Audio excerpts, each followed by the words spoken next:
રાસાયણિક ખાતરના ભાવમાં વધારો નોંધાયો છે। એનપીકે ખાતરમાં ₹60નો વધારો નોંધાતા ખાતરની બેગ ₹1340 માં મળી રહી છે, તો ડીએપી ખાતરમાં ₹60નો વધારો નોંધાતા ખાતરની બેગ ₹1400માં મળી રહી છે, જ્યારે પોટાશ ખાતરમાં ₹230નો વધારો નોંધાયો છે અને બેગ ₹950માં મળી રહી છે। રાસાયણિક ખાતરમાં થયેલો ભાવ વધારો પેટ્રોલિયમ પ્રોડક્ટના કારણે થયો હોવાનું નાયબ મુખ્યપ્રધાન નીતિન પટેલનું માનવું છે। નીતિન પટેલે કહ્યું હતું કે રૂપિયો નબળો પડવાને કારણે આયાતો મોંઘી થઈ છે અને જેને કારણે પેટ્રોલિયમ પેદાશો પણ મોંઘી બની રહી છે, જેને કારણે ખાતરના ભાવ વધ્યા હોઈ શકે છે।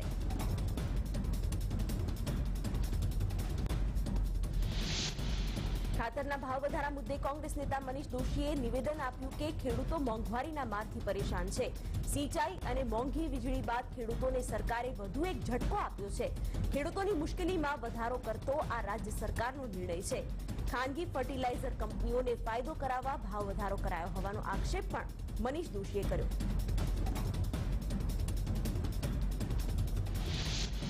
બોટાદમાં જળ સમાધિનો પ્રયાસ કરનાર ખેડૂતની અટકાયત કરવામાં આવી છે। ખેડૂતો પેટા કેનાલમાં પાણી છોડવા માટે માંગ કરી રહ્યા છે, જોકે પેટા કેનાલમાં તંત્ર દ્વારા પાણી છોડવામાં ન આવતા ખેડૂતોએ વિરોધ વ્યક્ત કર્યો છે અને જળ સમાધિ કરવાનો પણ પ્રયાસ કર્યો હતો। મોરબીમાં 12 ગામના ખેડૂતોએ ખાખરેજી ગામથી સિંચાઈના પાણીની માંગ સાથે રેલી કાઢી હતી। 12 ગામના ખેડૂતોએ સરકાર સામે વિરોધ નોંધાવ્યો। નર્મદા કેનાલ પહોંચી ખેડૂતોએ દેખાવો કર્યા હતા, જેમાં મહિલાઓ પણ જોડાઈ હતી। માળિયા કેનાલમાં સિંચાઈ માટે પાણી આપવામાં આવે તેવી ખેડૂતોની માંગ છે। જામનગરમાં સિંચાઈના પાણી માટે ખેડૂતોએ કલેક્ટરને રજૂઆત કરી હતી। 10 ગામના સરપંચ અને ખેડૂતોએ કલેક્ટરને આવેદનપત્ર આપ્યું। સસોઈ ડેમમાંથી સિંચાઈ માટે પાણી આપવાની માંગ કરાઈ છે। બોટાદના એલરાણપુર તાલુકાના ખેડૂતો દ્વારા માઇનર કેનાલમાં પાણી છોડવાની માંગને લઈને આત્મવિલોપનની ચીમકી ઉચ્ચારાઈ, જેને લઈને પોલીસ તંત્ર એલર્ટ રહ્યું હતું। કલેક્ટર કચેરીમાં આવતા દરેક વાહનનું પોલીસ દ્વારા ચેકિંગ કરવામાં આવ્યું। સુરેન્દ્રનગરમાં લીંબડી તાલુકાના ખેડૂતોએ કેનાલમાં પાણી છોડવાની માંગ સાથે કલેક્ટરને ઉગ્ર રજૂઆત કરી। આગામી દિવસોમાં કેનાલમાં પાણી નહીં છોડવામાં આવે તો ઉગ્ર આંદોલનની ખેડૂતોએ ચીમકી ઉચ્ચારી છે। જાંબુ, શિયાણી, ભથાણ આ તમામ ગામ સહિતના ખેડૂતોએ મોટી સંખ્યામાં હાજર રહી સૂત્રોચ્ચાર કર્યા। જૂનાગઢમાં પાક વીમા મુદ્દે વડાલમાં બેંક ઓફ ઇન્ડિયામાં ખેડૂતોએ રજૂઆત કરી હતી। જૂનાગઢના 9 ગામના 500 ખેડૂતોને પાક વીમાની ચૂકવણી બાકી છે, ત્યારે અન્ય બેંકમાં પાક વીમો ચૂકવાઈ જતા ખેડૂતો રોષમાં છે। ખેડૂતોના આંદોલન અને મનીષ દોશીએ કહ્યું કે ખેડૂતોને પાણી ચોર ગણીને તેમના પર કેસ કરવામાં આવે છે। ભાજપ સરકાર ખેડૂતોને અન્યાય કરી રહી છે। પાણી વેડફવાનું ભાજપ નાટક કરતું હોવાનું પણ જણાવ્યું। જે કેનાલમાં પાણી નથી ત્યાં પાણી આપે, માળિયા કેનાલમાં તાત્કાલિક પાણી છોડવામાં આવે તેવી માંગ પણ મનીષ દોશીએ કરી। કચ્છને અછતગ્રસ્ત જિલ્લો જાહેર કર્યા બાદ રાજ્ય સરકાર દ્વારા અમલ શરૂ કરાયો છે।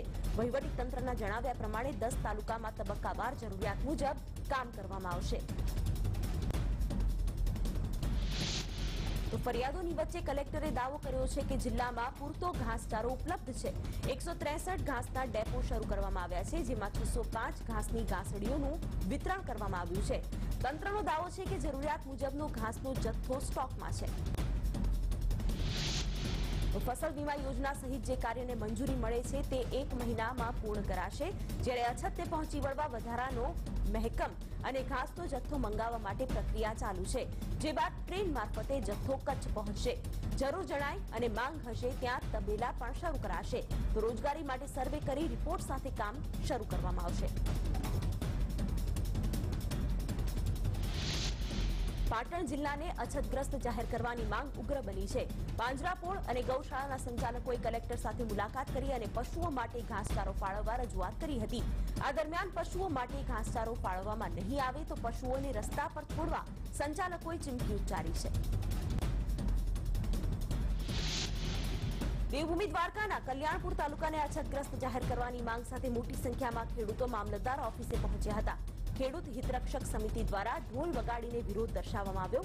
ખેડૂતોએ આવેદનપત્ર પણ આપ્યું હતું।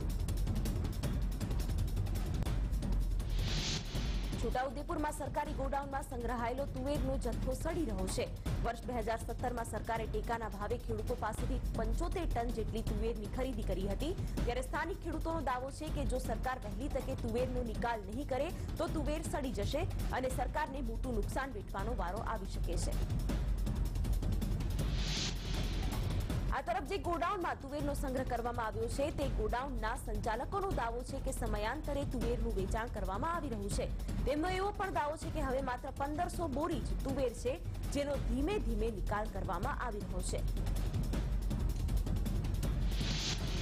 છોટાઉદેપુરના બોડેલીમાં સડેલી તુવેરનો નિકાલ કરાતો હોય તેવા દ્રશ્યો પણ સામે આવ્યા.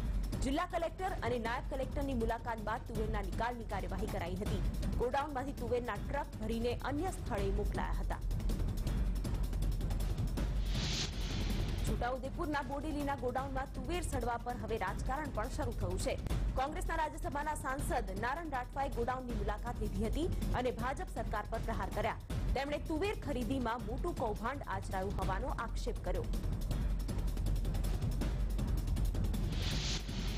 ગીર સોમનાથમાં સિંહોના મૃત્યુનો આંક વધી રહ્યો છે. વન વિભાગે સિંહોના મૃત્યુનો આંક જાહેર કર્યો છે, જેમાં કુલ 21 સિંહના મોત થયા છે. વધતા સિંહોના મૃત્યુને લઈને દેશભરમાંથી ઝૂના નિષ્ણાંતોને જૂનાગઢ બોલાવાશે. સાથે જ અમેરિકાથી સિંહો માટે વેક્સિન પણ મંગાવાશે. ગીરના દલખાણિયા અને જસાધાર રેન્જમાંથી 21 સિંહના મોત થયા છે, જેમાંથી 14 સિંહના મોત સારવાર દરમિયાન થયા હતા, જ્યારે 7 સિંહના મૃતદેહ જંગલમાંથી મળી આવ્યા હતા. તેથી સિંહોના મૃતદેહના સેમ્પલ NIV પૂના અને FSLમાં મોકલાયા છે. તો 4 સિંહોના શરીરમાં વાયરસનું પ્રમાણ જોવા મળ્યું છે. ગીરમાં સિંહોના મોત મામલે જરૂરી કાર્યવાહી કરવાનું નાયબ મુખ્યપ્રધાન નીતિન પટેલે જણાવ્યું છે. તેમણે કહ્યું કે હાલ રાજ્ય સરકાર અને કેન્દ્ર સરકારના પશુ ચિકિત્સક દ્વારા જરૂરી નમૂના લેવામાં આવ્યા છે. પૂનાની લેબોરેટરીમાં તપાસ બાદ મોતના સાચા કારણો સામે આવશે. ત્યારબાદ આ મામલે જરૂરી કાર્યવાહી કરવામાં આવશે, તેમ પણ નાયબ મુખ્યપ્રધાને જણાવ્યું. પ્રદેશ ભાજપના અધ્યક્ષ જીતુ વાઘાણીની અધ્યક્ષતામાં મહેસાણા જિલ્લા ભાજપની બૃહદ કારોબારી બેઠક વડનગર ખાતે યોજાઈ. બેઠકમાં શક્તિ કેન્દ્રોના ઇન્ચાર્જ, કારોબારી સભ્યો, જિલ્લા પંચાયત સીટોના ઇન્ચાર્જ સહિત 567 સભ્યો ઉપસ્થિત રહ્યા હતા. બૃહદ કારોબારીમાં મુખ્યત્વે આગામી લોકસભા ચૂંટણી સંદર્ભે ચર્ચા કરી સંગઠનને મજબૂત બનાવવા આહવાન કરવામાં આવ્યું. બેઠકમાં સ્વ અટલ બિહારી વાજપેયી માટે શોક પ્રસ્તાવ, રાજકીય પ્રસ્તાવ, પ્રદેશ સંગઠનાત્મક માર્ગદર્શન અને જિલ્લાનો અભિનંદન પ્રસ્તાવ, સ્ટેચ્યુ ઓફ યુનિટી અને એકતા યાત્રાનું માર્ગદર્શન કરવામાં આવ્યું.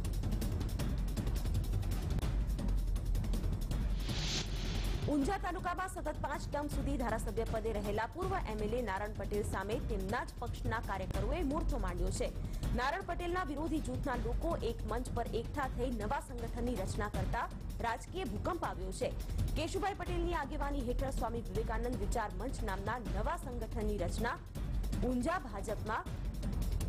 થતા ઊંઝા ભાજપમાં ગાબડું પડ્યું છે. વિરોધી જૂથનો નારણ પટેલ પર વંશવાદનો આક્ષેપ છે. તેમના આક્ષેપ મુજબ નારણ પટેલે માર્કેટ યાર્ડ ચેરમેન પદ છોડ્યું, ત્યારે તેમના પુત્ર ગૌરાંગ પટેલ છેલ્લા 4 વર્ષથી માર્કેટના ચેરમેન પદે બિરાજમાન છે. આ સિવાય ઊંઝાની નાની મોટી 10 થી વધુ સંસ્થા નારણ પટેલ અને ગૌરાંગ પટેલ હોદ્દા પર હોય તેવી સામે આવી છે. CNG PNGના ભાવમાં વધારા મામલે મનીષ દોશીએ કહ્યું કે કેન્દ્રની મોદી સરકારે સામાન્ય માણસને જીવવાનું મુશ્કેલ કરી દીધું છે.